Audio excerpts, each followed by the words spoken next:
Colleagues, could you take your seats, please? We'll be starting proceedings in 2 minutes' time. Thank you.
Colleagues, please take your seat. We'll be resuming in 1 minute.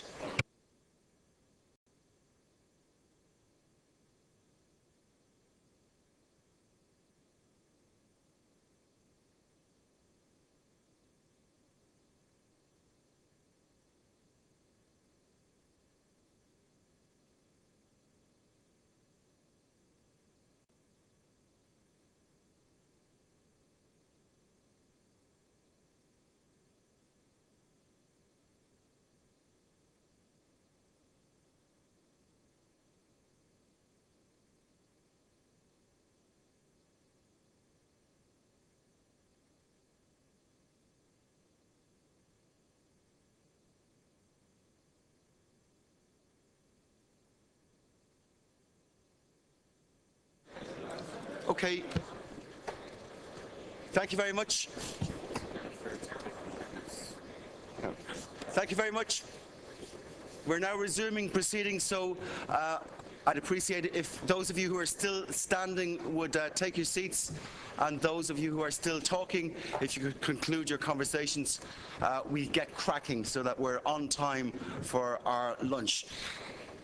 Ladies and gentlemen, the next point on our agenda today is a discussion on the future of European integration, and I'm delighted to welcome onto our platform here today Mr. Herman de Croo from Belgium, who's a long-standing member of COSAC, and Mr. Brendan Halligan, who's the chairman of the Institute of International and European Affairs, and he's also a former MEP.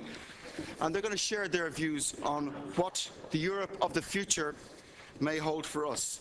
And after they both speak, I'll be taking a contribution from the floor from Mr. Bill Cash of the House of Commons, after which we will open the debate to the floor. And we'll be going around as many people as possible. I have to tell you that we already have 30 people indicating that they'd like to speak.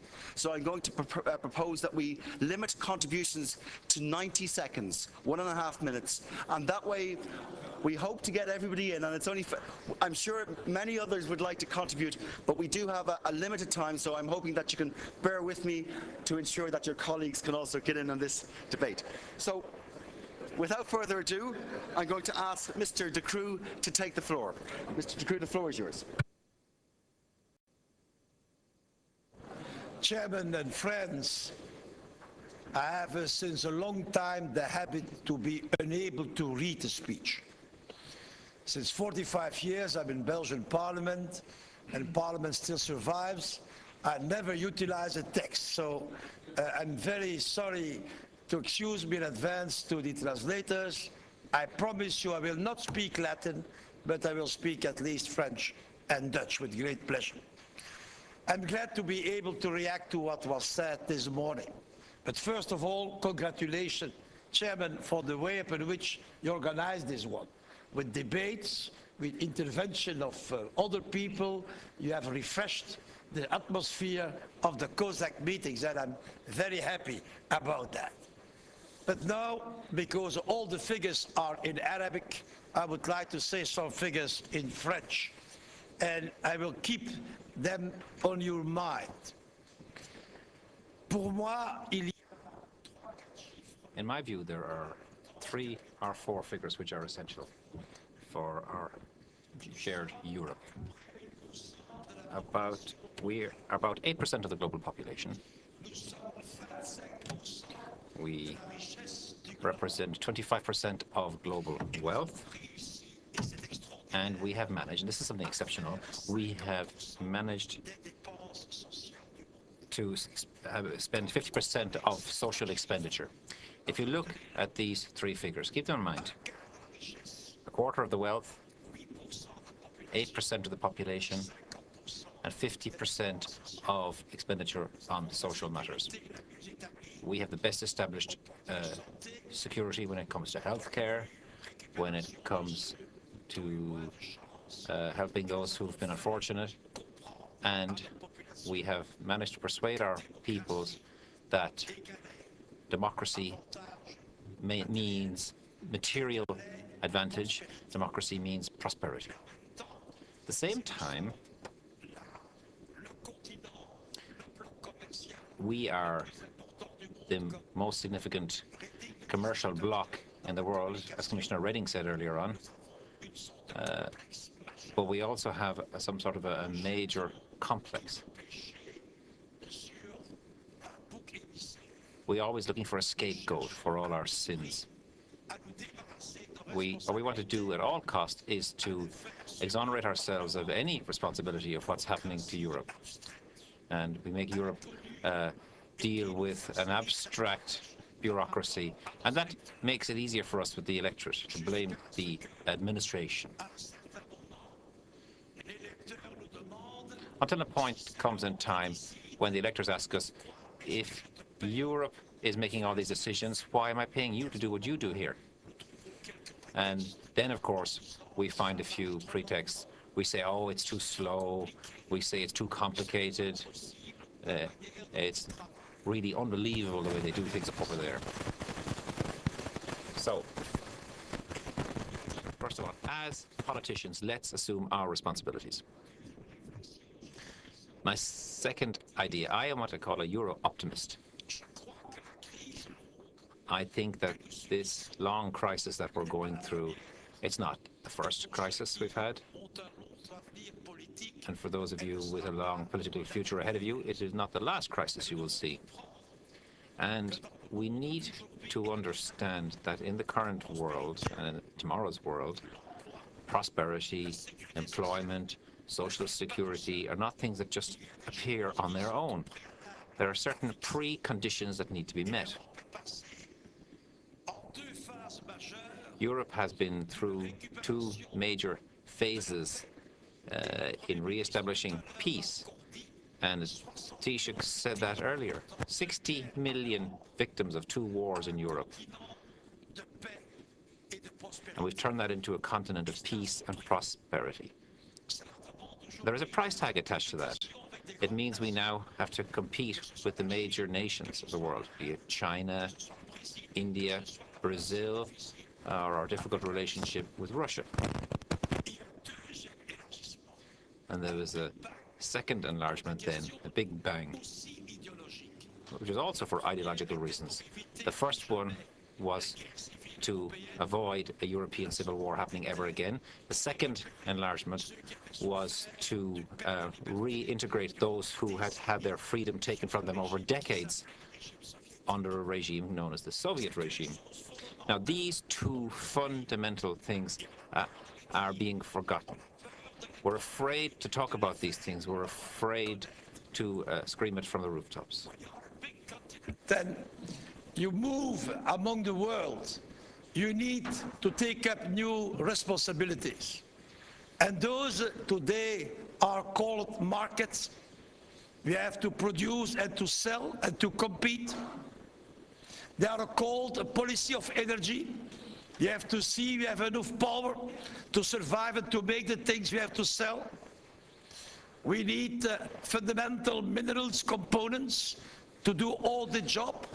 We need intelligence, research, education, and we need at the same time the power to negotiate. We did it beautifully with South Korea. We are going to do that with the United States of America. We are busy with Japan, and one day, if we succeed in all this, we will be once again that great power where liberty equals prosperity. Maar men vergeet van tijd tot tijd. But sometimes, from time to time, people forget that the causes of these difficulties are deep. At the moment, there's incredible levels of youth unemployment, for example.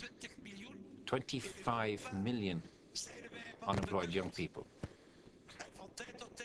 And sometimes we're ashamed of this, but sometimes we're afraid to go and look at the causes for this. I look at my friend Martinez here. We know, for example, that in Spain, that during the boom, many students stopped studying in order to go get jobs, and now don't have the right kind of education. Sometimes we forget to point out that you have if you look at migrant families, you have the difficulties. In some of these families, the mother stays at home all the time.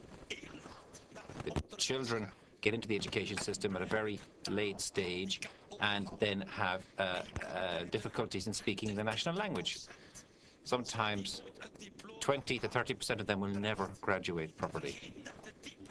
We forget to point out that you need to look at the root causes for this.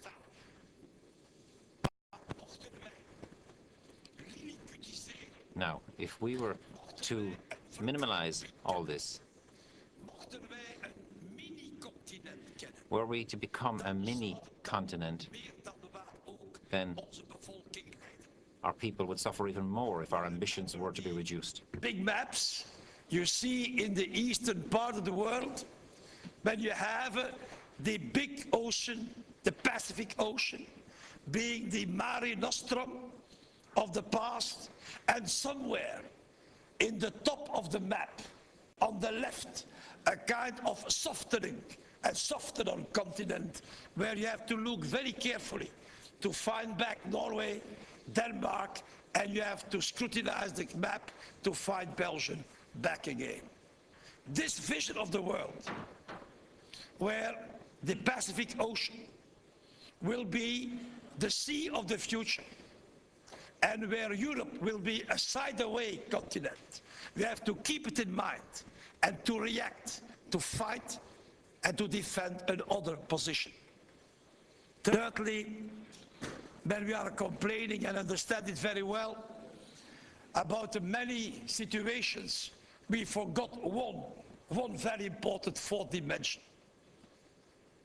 1,300,000,000 heads of family in the world. 1,300,000,000 heads of family are living per day, and I hope to fetch one with €1.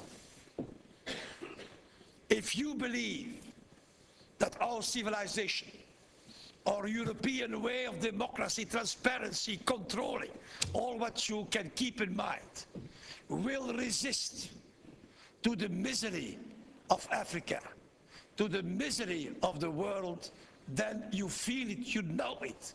We are mistaken.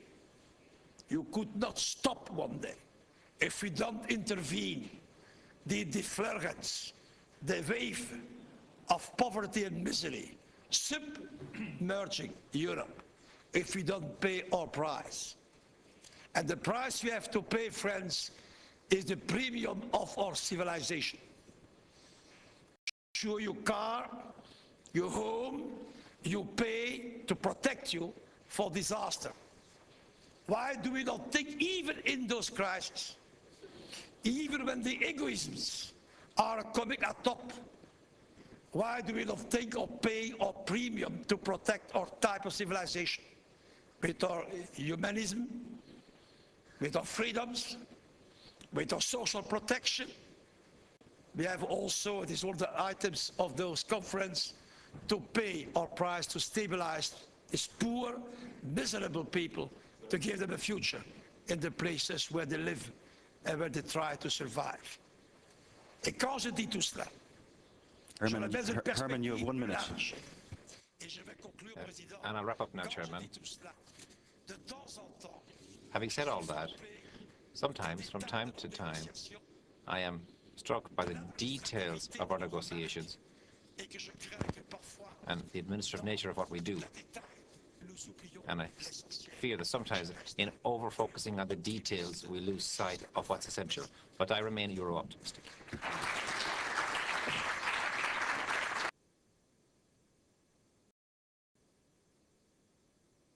Remarks. Now, Brendan, over to you. You've also got 10 minutes.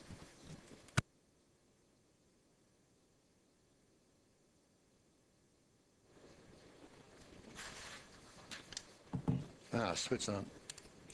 Mr. Chairman and delegates, first of all, I want to say it's a great privilege to address this plenary session of COSAC.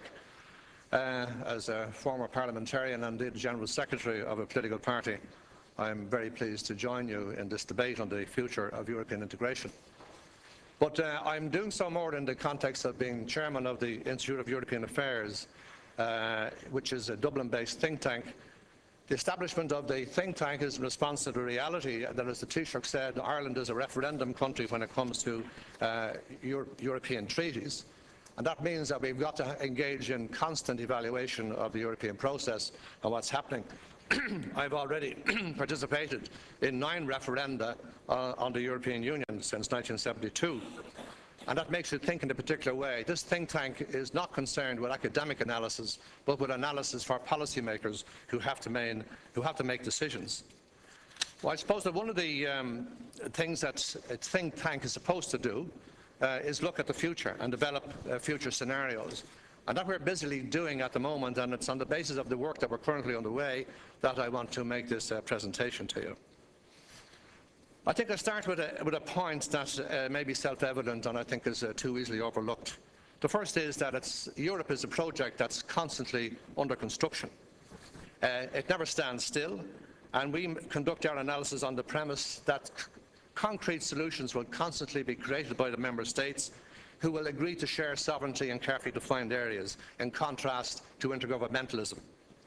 I should also say that we accept the fact that the rationale for the European Union is the rapprochement between France and Germany, and that we see it as a Franco-German project in which we are privileged to participate. And we don't have any problem or hang-ups about that. In looking at the future then of European integration, we look at 3 different vectors that you might say will determine the future. The first is membership, the second is the agenda, and the third is interdependence of the member states. We can say that there will be a constantly enlarging membership, an ever-expanding agenda, and an always deepening of interdependence. It's interesting to recall that membership has gone from 6 to 27 in 6, soon to be 7 enlargements, and that clearly there are more members in prospect, and that it would be prudent to assume that over the next 20 years there will be at least somewhere between 30 to 35 members of the European Union. That has its own logic in terms of integration. The second vector is, of course, the constantly expanding agenda. That has been mentioned from the platform earlier today. To move from a coal and steel community to what it is we have today, to a whole series of moves, has been astonishing. From a common market to an internal market, onto a common currency, a monetary union, and what's in prospect now, an economic union, and indeed a banking union, and all to be topped off by some form of political union. I think the third vector then is the deepening of the interdependence through changes in the decision-making process and the institutional architecture of the Union. For anybody like the previous speaker who's been involved in this process for 40, 50 years, this has to be the most, I think, dominant characteristic of the change. We've, after all, moved from a situation where the Rome Treaties lay down 2 decision-making institutions, the Council and the Parliament, to the reality that the European Parliament became the third, so you had a trilogue between the 3. And now the process has been further expanded to include the European Council. And of course, in real politics, we have the European Central Bank. But at the same time, as these changes are going on, we're moving through a whole series of processes from unanimity, think of General de Gaulle, to a situation where the veto has been consistently abandoned over a whole range of policy areas, and we now wind up with the reality that majority voting, indeed in one case reverse majority voting, is the norm. Now, this institutional architecture, as we call it, complicated and all as it is, has of course been made much worse or more complicated by the emergence of the euro and the creation of the eurozone. And the recent proposal by Chancellor Merkel and by President Hollande to establish a permanent president of the eurozone finance ministers simply confirmed the fact that the institutional architecture is a long way from being settled. And in fact, they went further and proposed that the European Parliament should have within it a grouping of eurozone members in parallel with the eurozone finance ministers. There's already a eurozone European Council, so I think that the future configuration of the European Union as a whole is beginning to take shape before our eyes. This, of course, is simply, if you watch, a phenomenon of variable geometry, as is called in the think tanks. But, you know, the process I'm suggesting here is not mechanical. It doesn't go in a straight line, because as parliamentarians, you know that life is not like that. It goes in zigzags and sometimes staggers from crisis to crisis. So the future scenario building has to take account of two factors which are very important, and that is to say that member states differ in their economic capacity to participate in various policy areas, and maybe more importantly, in their political will to do so.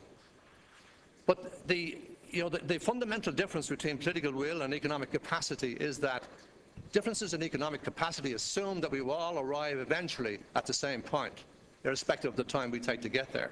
But differences in political will means that some of us will never arrive at the end point simply because we don't have the will to do so. And I think it's absolute common sense to allow for the fact that member states differ in their economic capacity, and the treaties do that. That's not a problem. But there clearly is a very different problem when some member states have the economic capacity to act but don't have the political will to do so. And I think for that there is no obvious solution. And in our scenario building, we haven't yet come up with one. Focus on the eurozone, because I think that's where this comes into dramatic effect. We know the 17 members are already part of the euro. The further 7 will become part when they have the economic capacity to do so.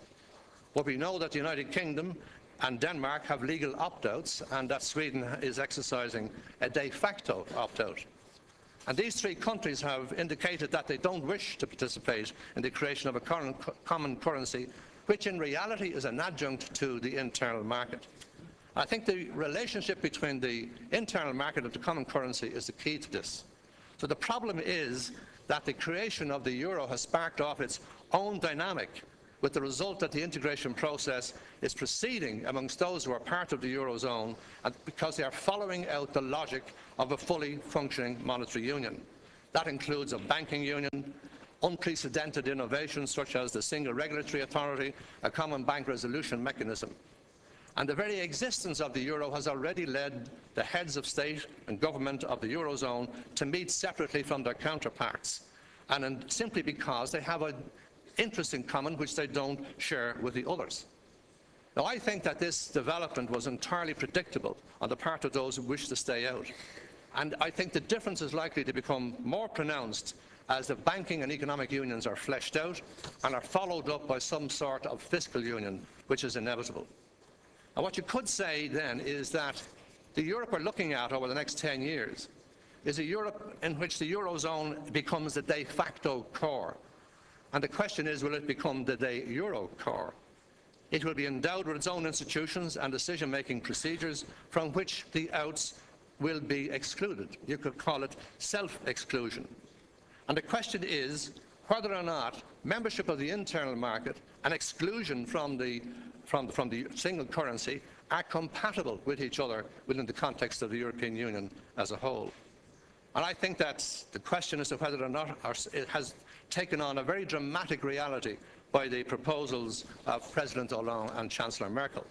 And I think it will be extremely interesting to look at the discussion in the next European Parliament when they try to work out some way of having a parliament, almost as you might say, within a parliament. Now, the final scenario that we're looking at in our institution is the fact that the European Union, which began very much as internally focused, looking at the way in which we Europeans manage our affairs with each other, has progressively become very outward-looking, because we're now dealing with global governance, with issues like climate change through the UN, with international finance via the IMF and the World Bank, and trade via the WTO. And the integration process will have to take account of these new responsibilities on the part of Europe as a whole. And we'll have to devise a governance system for Europe which allows us Europeans to deal coherently and consistently with these big issues. That is not going to be easy. It's almost going to certainly involve expanding the remit of shared sovereignty. And that's going to produce its own problems in respect of national sovereignty. One response, and I say this particularly as having been a General Secretary of a political party for 13 years, is to involve the national parliaments more in the decision-making process than is envisaged in the Lisbon Treaty. The direct election, for example, of European MEPs in 1979 was a development in compensating for the loss of the veto. So was the evolution of the Parliament into a co-decision-making legislator with the Council. Now, it was entirely legitimate to do this, particularly the direct elections, direct voting. But what it did do was it severed the relationship between the European Parliament and the national parliaments, and I think that has been a very negative development the more I think about it. And I think that what we should do is consider the creation of a European Senate consisting solely of members of national parliaments. I know that it would add to the decision-making complexity, but then federal systems are complex. And at least it would have the model, we would have the benefit of bringing Europe closer to the people. That is my belief. In conclusion, then, what I want to say is that the future of European integration is very much like the past. I think it will continue along the three vectors that I've said, but there is a break point coming in terms of the Eurozone relationship with the European Union as a whole.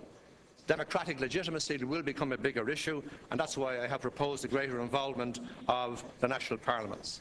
May I say in conclusion that in the Institute we do not envisage scenarios in which there is a break-up of the European Union, the implosion of the Eurozone, or the exit of many member states. What we envisage is an even greater movement towards ever closer union amongst the peoples of Europe. I thank you.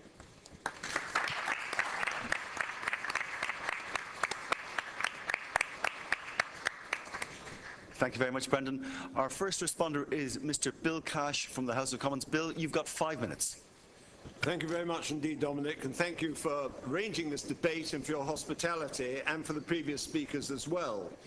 Could I just simply say, first of all, that I want to come to the root of the problem as we see it in the United Kingdom, and I'm speaking for those who are of my persuasion in this context, and that is simply this, that we hear much about citizenship.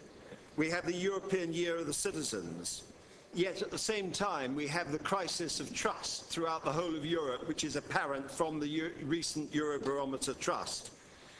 Spain, for example, has now reached a point of around 60% of uncertainty about the future of the European Union. The same applies in other countries. And yet, we hear from Viviane Reding, who sadly is not here, from her Blue Sky performance this morning, that Europe is at a defining moment, but she wants an ultimate destination of what, in a sense, is no more or less than a federal system and political union on which she made her position clear in an article she wrote in the Wall Street Journal in February 2012. The real problem here is one of contradiction. We have a series of treaties on the one hand advocating a lot of ideas for more and more integration, and yet right at the heart of it we do not have genuine European democracy. There is an inherent contradiction in this whole concept of political union, And the last speaker made it clear, and he's right, that there is an impending real crisis. In fact, I believe it's with us already and is reflected in the United Kingdom's attitude towards this, because we say we must have a referendum because of this growing disconnection between people, the voters, the people who decide in general elections the kind of government that they want, on the one hand, and the overriding of that, and the lack of consistency with that, as expressed in general elections, with the policies for more and more integration and greater transfers of sovereignty to this European political union, at the expense of the national parliaments, which I hear over and over again today is supposed to be at the heart of our debate. It simply is not, and it has to be recognised. We cannot simply put our heads in the sand and say we are in favour of more democracy, but we're going to give less. And that is expressed in the things that have been happening in places such as Greece and Cyprus, and I could give many, many other examples, but haven't the time to do it right now. So basically, as one who voted yes in 1975, who voted for the Single European Act, I see a complete contradiction within the framework of both the political and the economic progress of this evolving treaty arrangement towards political union, in which the United Kingdom quite clearly, because we will never join the euro, will inevitably be in a second tier. So when you look at our contributions, when you look at the fact that we have played a monumental role in Europe, we have been in Europe since the Middle Ages. We have played our part, both as sovereign countries within the framework of the history of Europe, and indeed in 2 world wars. Let us never forget that. And the reality is that we are now increasingly dissatisfied with the manner in which these contradictions are playing out. And yet all we hear is more and more integration, which will put an even greater degree of contradiction into the black hole. Because it is a black hole when you consider the riots, the unemployment. You look at the problem of the youth in certain countries. You look at the fact that so many countries, for perfectly understandable reasons, want more money. But where is the money to come from? I haven't heard one word today yet about small and medium-sized businesses from which the money to pay for the public services would come from.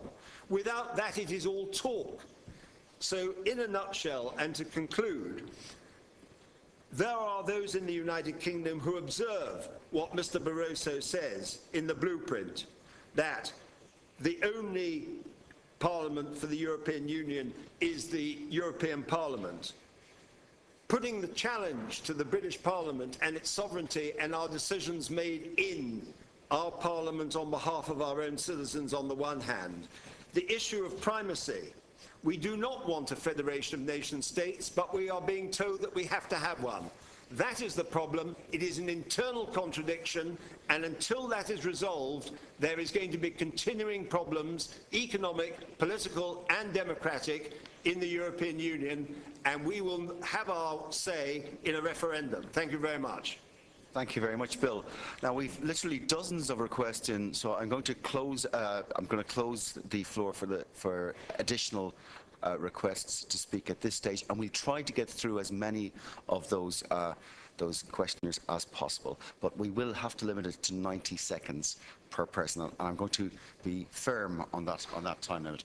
The first speaker is Mr. Michele Bordo from Italy. Dico subito che abbiamo bisogno. Well, could I say right away that we need more Europe, not only in the area of the economy, finances, but also in energy, climate change, migratory flows, combating terrorism and cross-border crime, and above all in foreign and security policy. Europe needs adequate decision-making processes so that we can respond to the crisis. One of the problems has been the lack of proper instruments to react in economic policy, for example. And our joint institutions need new sufficient powers so that we don't have to make use of mechanisms created outside the treaty, as in the case of the fiscal compact or the stabilization funds for the euro area. And we need to get beyond national egoism and hegemonism. It's very important that national interests don't prevail over overall European solidarity.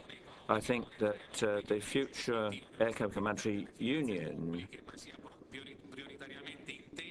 is above all intended to coordinate economic and fiscal policy at national level to promote growth, pooling the risk of sovereign debt. And we need to strengthen the democratic legitimacy of the European Union. We have the impression that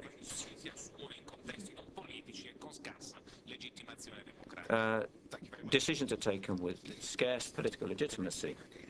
Alexandra Osterman from Slovenia. Dear guests, dear chairman, dear colleagues, the economic and financial crisis has definitely sped up the integration of the EU. It seems to me that sometimes we will end up one day in the United States of Europe without even knowing what this concept is. I do recognize the value of the community method in many areas, and I also appreciate all efforts by the Commission and the Parliament and other institutions. But I believe that in the effort to give more weight to EU institutions, we forget that we do not have European demons in the right meaning of the word. It is us, the deputies of the national parliaments, that need to answer to our citizens first and foremost.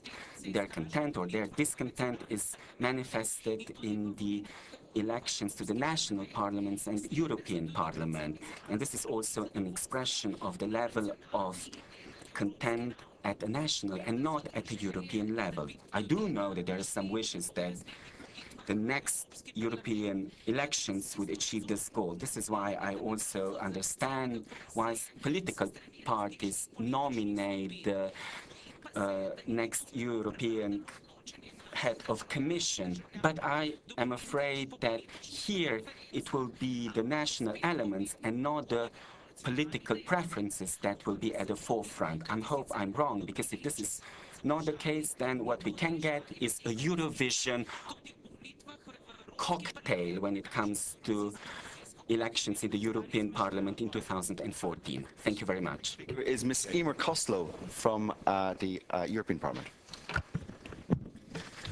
Thank you, Mr. Chair, and thank you to the speakers for their interventions. Mr. de Cruz says that 25% of the wealth is, Europe generates 25% of global wealth, yet we're living in a situation where we have 120 million people at risk of poverty. We have 40 million people living in actual poverty. I'm the European Parliament's rapporteur on the Fund for European Aid for the Most Deprived.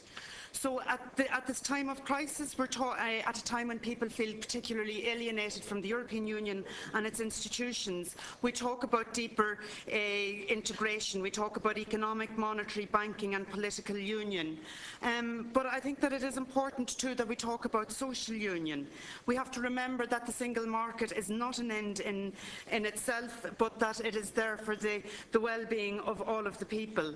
We need a social dimension to economic and monetary union, and we need one that goes beyond just the tokenistic gestures towards youth unemployment.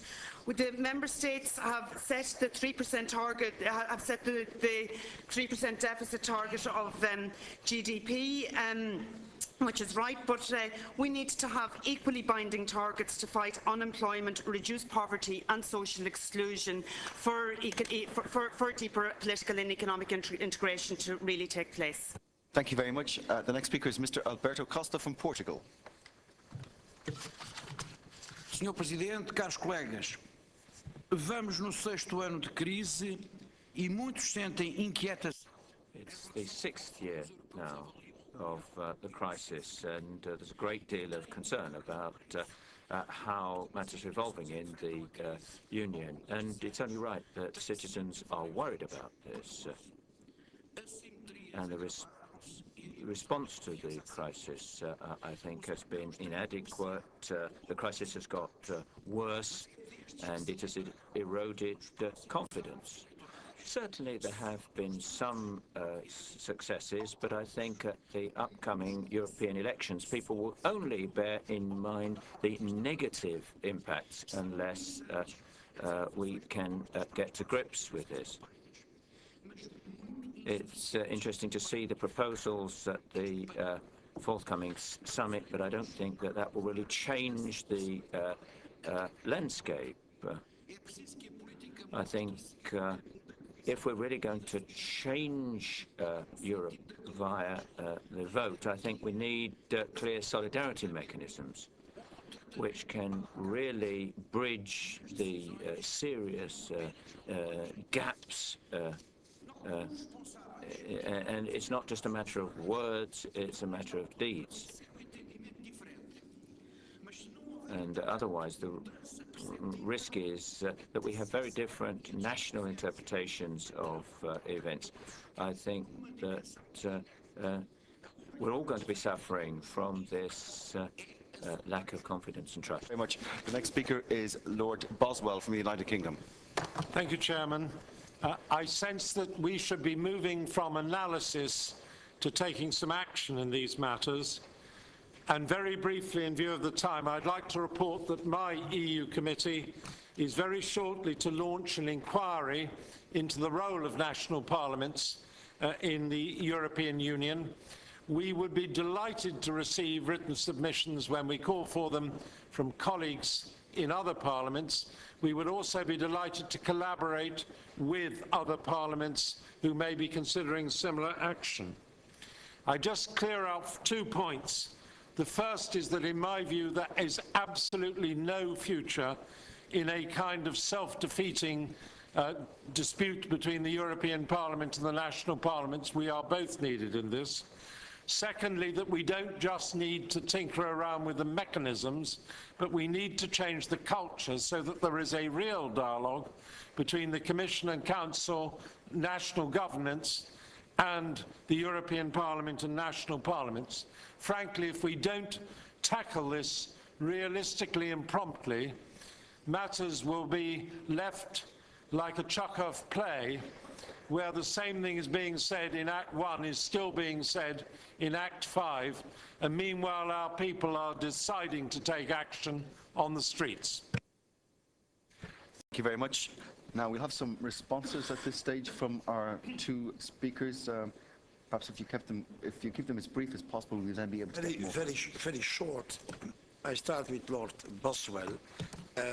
It's a good thing to try to get as well as possible the knowledge what national parliaments are thinking. There is one handicap and one advantage in national parliaments. European Parliament stays for 5 years, and during those 5 years, at least 10 national parliaments have changed, because elections are four times a year.